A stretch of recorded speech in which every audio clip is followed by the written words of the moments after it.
अजीज तुलबा अस्सलाम वालेकुम। हम लोग ये लॉकडाउन से पहले फिजिक्स का चैप्टर नंबर 1 ऑलमोस्ट पढ़ चुके थे। तो आज से हम शुरू करते हैं चैप्टर नंबर 2। चैप्टर नंबर 2 है काइनेमेटिक्स के बारे में। काइनेमेटिक्स क्या होती हैं? जैसे कि आप लोग देख रहे होंगे यहाँ पे इस मूविंग कार को कि ये कार अप एंड डाउन में मूव कर रही है। तो काइनेमेटिक्स में हम ऑब्जेक्ट्स की, अशिया की मोशन के बारे में पढ़ेंगे, लेकिन इसके साथ साथ हम उसके काजेस नहीं डिस्कस करेंगे। यकीनी सी बात है, अगर ये car up and down move कर रही है तो कोई ना कोई इसे मूव करवा रहा है, कोई डिवाइस, कोई मशीनरी, कोई इंसान। लेकिन कौन करवा रहा है, क्यों कर रही है, ये चीजें नहीं। हमने सिर्फ पढ़ना है इस कार की मोशन के बारे में, किस किस्म की मोशन है, स्पीड कितनी है, स्पीड बढ़ रही है, कम हो रही है वगैरह। तो काइनेमेटिक्स में हम क्या पढ़ेंगे? हम पढ़ेंगे study of motion of objects, लेकिन साथ ही साथ without discussing the cause of motion. इसके काजेस के बारे में नहीं पढ़ेंगे। तो लेट्स स्टार्ट। हम लोग शुरू करते हैं अपने चैप्टर को। सबसे पहली बात जो हमारे पास टर्म पढ़ने के लिए है इस चैप्टर में, डेट इज है रेस्ट एंड मोशन। वैसे तो कायनात की हर चीज इन द मोशन में है, हरकत में है।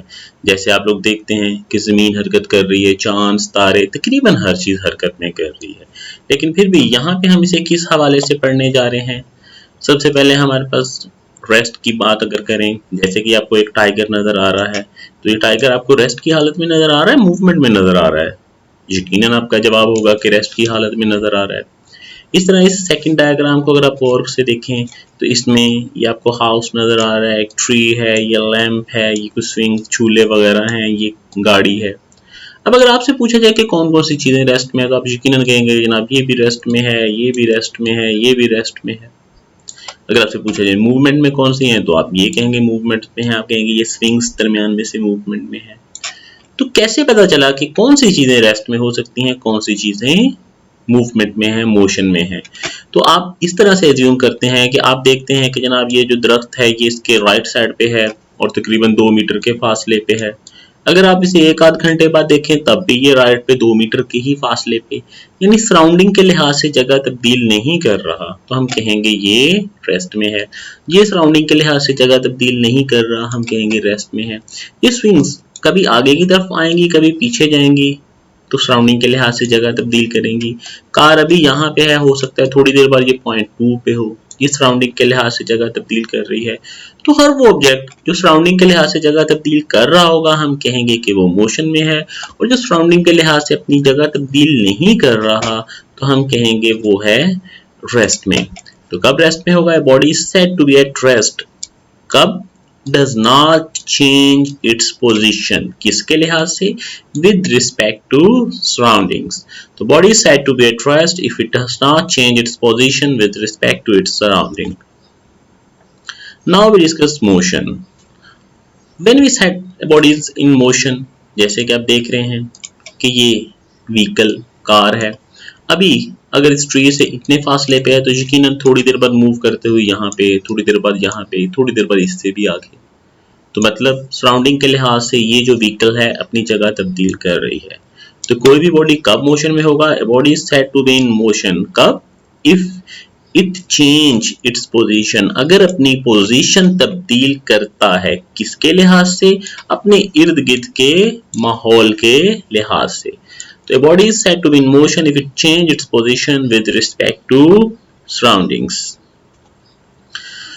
जैसे कि आपको बेटा स्टार्ट में बताया था कि ऑलमोस्ट यूनिवर्स में हर चीज मोशन में है, लेकिन फिर भी हम कहते हैं रेस्ट में है। तो ये जो रेस्ट और मोशन है ये सम रिलेटिव है, किसी लिहाज से होती है, किसी लिहाज से नहीं होती। से फॉर एग्जांपल आप देख रहे हैं कि ये एक व्हीकल, गाड़ी या बस में खातून ऑब्जर्वर पैसेंजर बैठी हुई हैं। अगर आप यहाँ पे खड़े हैं, गाड़ी के अंदर बैठे हैं, तो यकीनी सी बात है जब आप देखेंगे तो आप कहेंगे कि ये वाला पैसेंजर जो है वो इन द रेस्ट है, बैठा हुआ है। जैसे आप बस में सफर कर रहे होते हैं तो आपको लग रहा होता है कि बस, उसके इर्द गिर्द के मुसाफिर, उसके अंदर जो चीजें पड़ी हुई हैं, सब लोग इन द रेस्ट हैं। लेकिन जो बंदा आपको बाहर से ऑब्जर्व कर रहा है, देख रहा है, वो क्या कहेगा? वो कहेगा यकीनन ये बस भी हरकत कर रही है, इसके अंदर जो पैसेंजर्स हैं वो भी सारे के सारे मूव कर रहे हैं। तो रेस्ट और मोशन जो है वो रिलेटिव टर्म्स हैं। हो सकता है एक body at a time rest में भी हो और at a time in motion भी हो, किसी फर्द के लिहाज से रेस्ट में हो, किसी दूसरे के लिहाज से वो मोशन में हो। जैसे इस एग्जांपल में हमने देखा कि अगर तो आप बस के अंदर हैं तो आपको लगेगा ये रेस्ट में है, अगर आप बस से बाहर हैं तो आपको लगेगा ये मोशन में है। इसके बाद हमारे पास है टाइप्स ऑफ मोशन। तो मोशन की हमारे पास कौन कौन सी टाइप्स हैं? 3 टाइप्स हैं, जिनमें सबसे पहले है ट्रांसलेटरी मोशन। पहली type translatory motion, second type rotatory motion and the third type vibratory motion. तो मोशन की बेसिक बुनियादी तौर पे 3 अकसाम हैं, translatory motion, rotatory motion and vibratory motion. ये जो ट्रांसलेटरी मोशन है इसको हम मजीद 3 हिस्सों में तकसीम कर लेते हैं, लीनियर मोशन, रैंडम मोशन और सर्कुलर। तो बुनियादी तौर पे 3 अकसाम्स हुई। इन 3 में से ट्रांसलेटरी की फर्दर 3 अकसाम्स हैं। कौन कौन सी 3 हैं? Linear, random and circular. अब हम एक एक करके इनको डिटेल से डिस्कस करते हैं। सबसे पहले हमारे पास ट्रांसलेटरी मोशन। कोई बॉडी ट्रांसलेटरी मोशन में कब होगा? जैसे कि आप लोग इन एयरप्लेन्स उड़ते हुए जहाजों को देख रहे हैं, ये वाले जो जहाज एक स्ट्रेट लाइन में सफर कर रहे हैं, ये वाले जहाज जो है वो एक कर्व पाथ में, गोलाई के रास्ते में मूव कर रहे हैं। तो कोई भी बॉडी जो होगा वो ट्रांसलेटरी मोशन में होगा कब? जब वो मूव करे किसी भी लाइन में, लेकिन उसमें रोटेशन नहीं होनी चाहिए। रोटेशन ना हो, लाइन भले स्ट्रेट हो भले कर्व हो, रोटेशन के बगैर हो तो हम कहेंगे कि इसकी मोशन जो है वो ट्रांसलेटरी मोशन है। अब ये रोटेशन हो सकता है आपके लिए नई टर्म्स हो, तो रोटेशन क्या होगी? रोटेशन होगी जब कोई बॉडी, कोई ऑब्जेक्ट अपने आप के गिर्द, अपने ही एक्सिस के गिर्द मूव करे। जैसे आप इस व्हील को देख रहे हैं कि ये इस तरह अपने ही एक्सिस के गिर्द अपनी ही जगह जो रुके रुके मूव कर रहा है। ये सेंट्रल पॉइंट जहां पे वो मूव कर रहा होता है इसे हम कहेंगे एक्सिस ऑफ रोटेशन। जैसे घरों में आप देखते हैं आपके फैंस, पंखे हैं, उनकी मोशन जो है वो भी रोटेटरी मोशन होगी। तो स्टूडेंट्स, आज हम लोगों ने रेस्ट और मोशन के बारे में पढ़ा, मोशंस की टाइप्स के बारे में पढ़ा और लास्टली ट्रांसलेटरी मोशन को डिस्कस किया। अब आप लोगों ने, जैसे कि आपको स्टार्ट में पहले रोज प्लान बताया गया था, उसके मुताबिक इस तमाम लेसन को याद करना है। याद करने के बाद लिखना है, तस्वीर बनानी है, मुझे सेंड कर देनी है।